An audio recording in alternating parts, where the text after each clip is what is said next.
Well, hello, good afternoon, good morning. Greetings and salutations. How the hell are you? Ugh.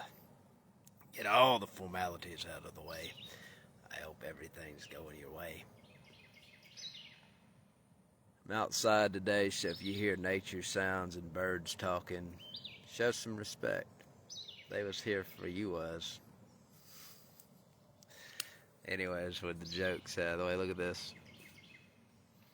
At the moment, I live in paradise. See this? That is beautiful in person.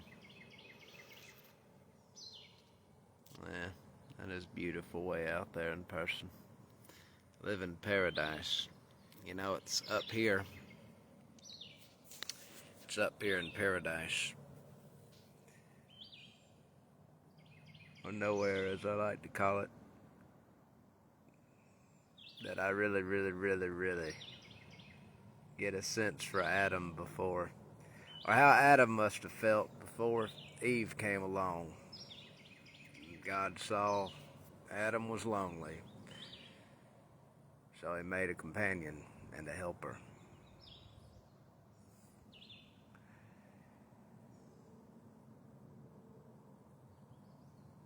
We're living in some times, guys. I'm up here on this beautiful mountain, surrounded by paradise.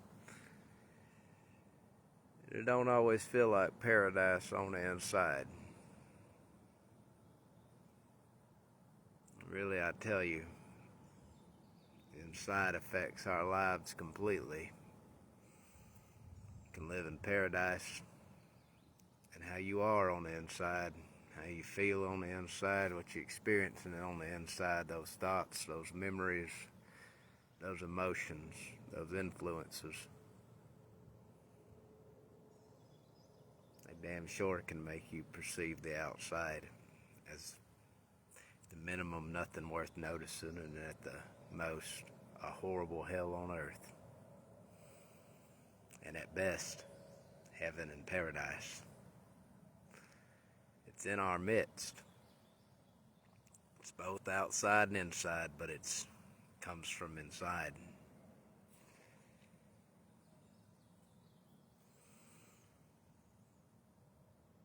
To tell the truth, I'm about over a twin flame. Talked a little bit about it, and I believe it's a real phenomenon. Now, do I believe everyone who says they have a twin flame actually has one? No. But I like to give people something called the benefit of the doubt. That means you let them prove that they're an asshole, right? Before you draw conclusions or judge people, you give them the opportunity to either prove your expectations right or wrong. Let them have that courtesy and that respect. And this is hard. Nobody knows how hard it is greater than I. Things that I preach and the things that I teach, they're from experience, hardcore levels of experience. If I ain't experienced it, I can't talk about it. I can speculate, but I can't talk about it in an authoritative way if I ain't experienced it. I believe in putting your money where your mouth is. A lot of people teaching a lot of ideas, yet very few of them are demonstrating. And way too many people are believing without seeing anything but hearing someone claim fantastical things and all kinds of things, but the people who are claiming and people are listening to, those people aren't demonstrating in any way. They aren't showing. They aren't putting their money where their mouth is. So, you can learn something from everybody. Hell, a wise man can learn plenty from a fool, and vice versa. A fool can learn much from a wise man. The rain falls and the sun shines, not just on the righteous, but the wicked equally.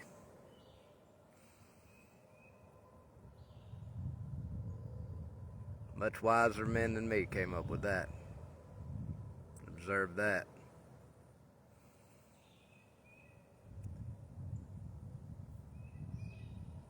But I've talked from time to time about my spiritual journey that God has led me on, and I have grown some and learned much over about 6 months of it.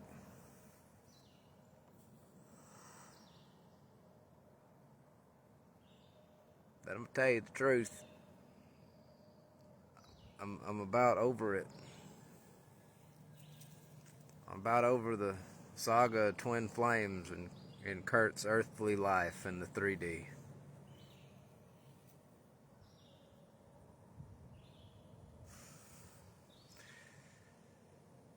You know, I thought about it for a while, and I thought long and hard about it. I said, well, why do you hold on to it? And I've been practicing surrender for a week or so now. Just being with the feelings, being with the thoughts, letting them play, letting them go, not trying to counsel them, not trying to analyze them, just watching and surrendering to what is. And that is what is, because that's what's happening when it's happening. So I asked, well, why? And I thought, and I waited for an answer to come, and I prayed, and I prayed, and I prayed. And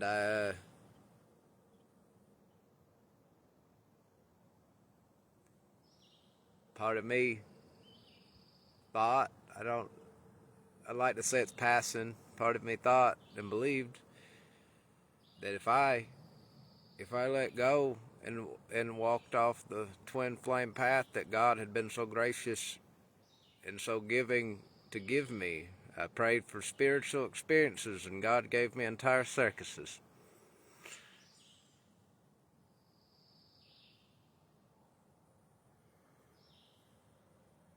That God wouldn't give me nothing else. Thought maybe he would think, well, he prayed for it, I give it to him. What is he, ungrateful?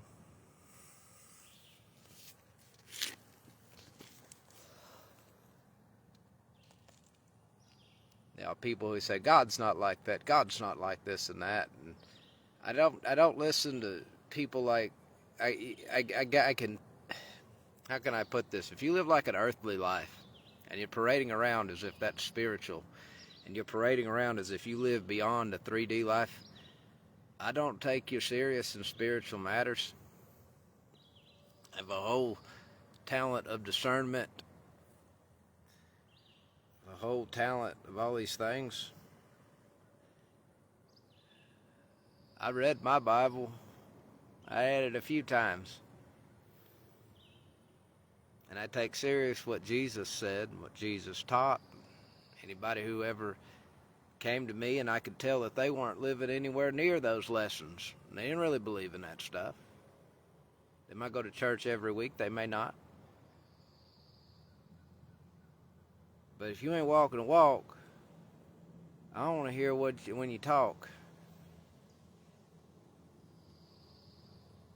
Not when you're telling me how something is and telling me what to do and what you think and all of this. I'd probably show you a little bit of respect till you start imposing on my free will.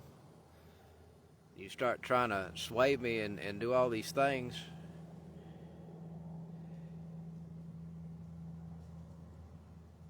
That's just my honest feelings about it and thoughts about it. It'd be like you take your car.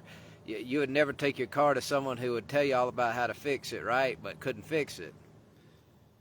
You wouldn't want to listen to them about nothing concerning a broken car. Why is this different in spiritual matters? Because one, you feel you can be wrong in, and it's like, well, you know, there's no way to, whatever. But with something like a car, that's got to get you to your earthly job. That's got to keep your earthly life going. That's got to keep this shit show called the world going. You got to keep being part of it.